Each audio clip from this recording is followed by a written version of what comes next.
Daniel chapter 1, and I'm going to start from verse number 1.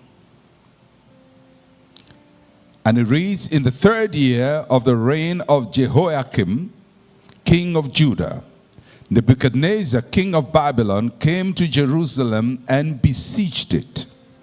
And the Lord gave Jehoiakim, king of Judah, into his hand, with some of the articles of the house of God, which he carried into the land of Shinar, to the house of his God, and brought the articles into the treasure house of his God.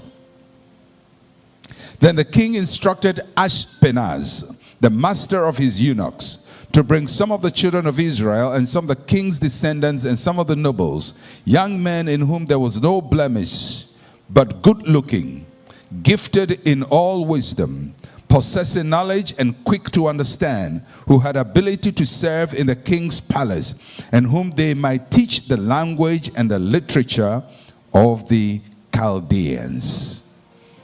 Just reading that passage, you know, anytime I read the passage, I just get new, fresh understanding. I wish I could go on another tangent, but I have to stay on course. Daniel was a citizen of a conquered people.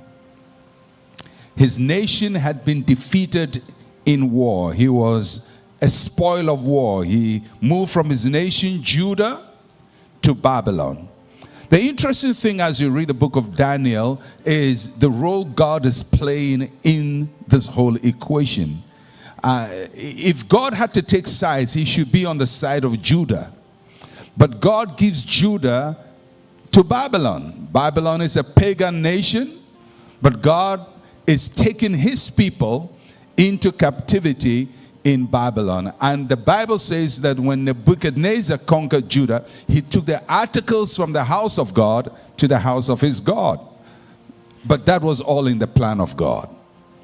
The things God does, you can never always understand. Now, to all intents and purposes, you would say that Daniel is a loser.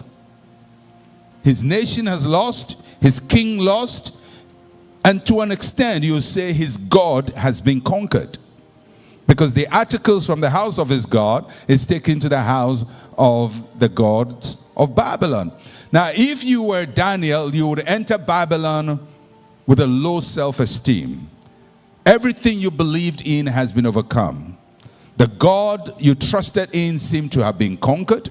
The king you believed in has lost his battle. You have been taken captive, and you are now a servant of Nebuchadnezzar.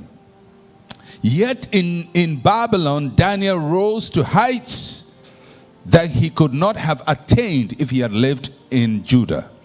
He rose higher in Babylon than he would have risen higher in Babylon. In Babylon, Daniel's life is profoundly influenced by two very important individuals. And I want you to note this carefully. And the Bible mentions the name. The first is Nebuchadnezzar. Nebuchadnezzar is the monarch. He's the king. He's the superpower of his day. He's strong. He's powerful. He's expansionist. And at the height of his power, Nebuchadnezzar, you would say, was the greatest leader of the known world. Nebuchadnezzar was the biggest guy in town. He was expanding his territories. He was growing by conquering nations and had conquered Daniel's nation. So he is one person who is going to influence Daniel's destiny. Whether Daniel likes it or not, Nebuchadnezzar will influence his destiny. And Nebuchadnezzar is an idol worshiper, but he's going to influence Daniel's destiny.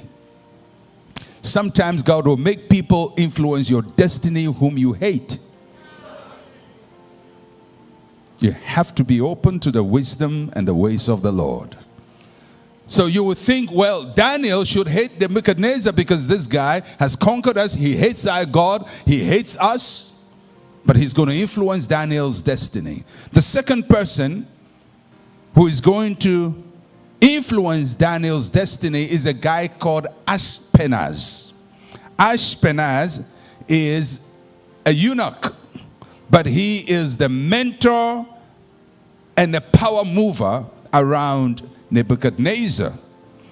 The role of Ashpenaz is that he must identify talent. Nebuchadnezzar is looking for talent to build his kingdom. And he says, Ashpenaz, you look for talent. You groom the talent and you open doors for the talent. Now, when Daniel gets into Babylon, for whatever reason, God had to connect him to Ashpenaz. There are people who are talented who never amount to much in life. Let me tell you this. Talent is overestimated. You can be the greatest footballer in the world if you play in your village and no talent scout finds you. You would die with your talent in your village. You can have the best voice in the world, but if no Ashpenaz discovers you, your talent dies with you. The greatest footballer in the world is not the most talented. He was the one who was discovered. The people who rise to the top are not the best. They are the ones who were discovered. If nobody discovers you, your talent dies with you. Do you think Beyonce has the best voice of all the female vocalists in this country? No. Do you think that Michael Jackson was the best dancer? No. As a matter of fact, he learned his dance moves from other people. The difference between Michael Jackson and other dancers in the street is Ashpenaz, the talent hunter, who has to discover you and bring you to the corridors of power. And may God give you an Ashpenaz who would find you and bring you to the corridors of power. It's so critical. There are people who would never play on the big stage, and it has nothing to do with their capacity. It has to do with their discovery. If the right person finds you, in 24 hours, your destiny will change. And sometimes we talk about people like, we say, well, Joseph's destiny was changed 24 hours, but because somebody recommended him.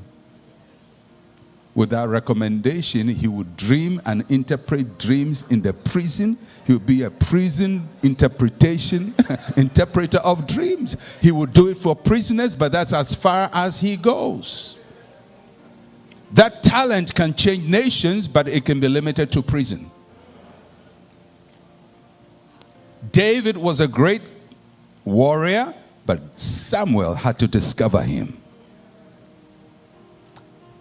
When it comes to moving in the corridors of power, get this and get it right.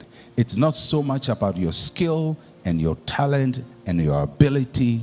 It is about Ashpenaz, the one who discovers you. So many boys go into captivity.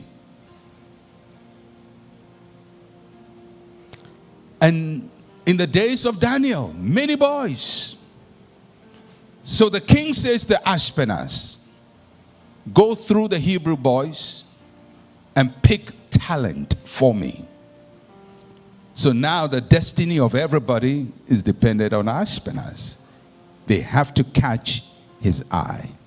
And sometimes the person whose eye you must catch may be so much around you and not reveal themselves. Because people who are looking for talent don't always advertise themselves.